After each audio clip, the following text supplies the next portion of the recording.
Hey guys, welcome back to XRP and beyond.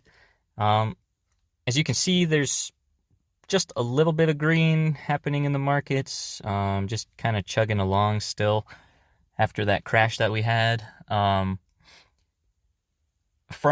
from what I've seen, at least from the chart analysts that I follow, um, and they have a really high hit rate, by the way. I I keep seeing that there could be just one more flush down to just kind of, scare the market a little more. And most likely that would be it, right? But we don't know if it will go down there, right? We don't know that. Um, the market could just keep ripping up from here. And I know this is kind of one of those things where it's like market could go up, could go down, but there's there's certain ways of treating this, right? And it's kind of like how I was explaining in the previous video.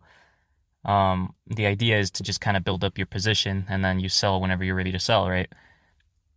Um, and so with the idea of it going down first, you could see that as an opportunity to buy, assuming it doesn't keep going lower. Um, but there's specific levels where you can look at for invalidation and stuff like that. Um, um, yeah, the so if it does go down first, I'll tell you what I'll be doing. I'll be buying the market. I'm not telling you what to do. This is not financial advice. It never will be, but I will gladly tell you what I'm doing.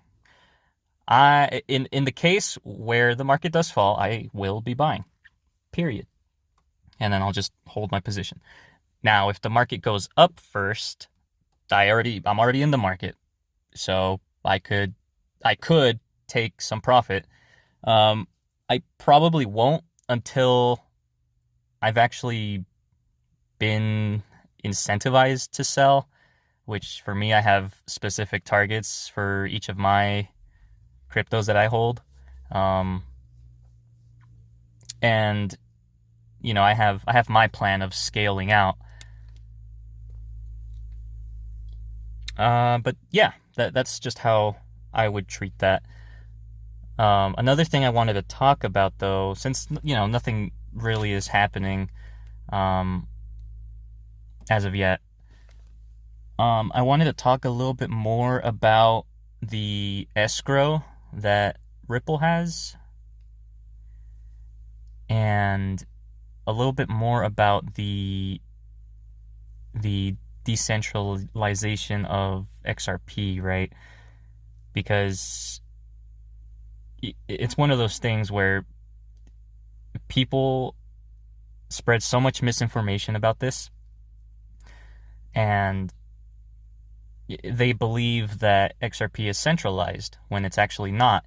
You can look at the nodes and how much of that Ripple controls, and they only have, the last time I looked, they had like under 6% of nodes. And I remember seeing it being 4%. I'm not sure if it's still there or not, but either way, it's really low. And if you don't understand how that works, if you look at the amendment process of how things pass on the XRP ledger, like the AMM, for example, you needed a greater than 80% approval for that. So yays instead of nays, right? And if you do that, so already 80% is a lot. Ripple is, with 4%, they're not gonna be able to really have a say, They'll have a say, but it's not much. And so the other thing about that is once you've reached that over 80%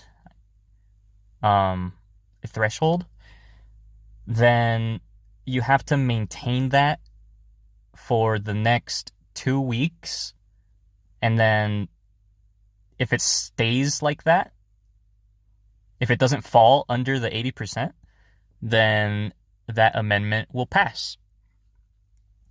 And if at any point you get under that 80%, then it won't pass. And that could be because of bugs, that could be because of, anything. Whatever reasons the validators come up with, right? But yeah, that's just how that works. And I just wanted to explain that a little bit because, of all the misinformation and stuff. Yeah, there's not really much else happening. We're just kind of waiting to see what happens in the market. But yeah, hope you guys have a good weekend. I know I'll be pretty much keeping an eye on the charts, seeing if anything crazy happens. But, just kind of taking it easy also. Not really stressing out too much because emotions can get hot, right? Especially when prices are down and everybody's moaning and stuff. But yeah, I hope you guys have a good weekend, and I'll see you guys in the next video.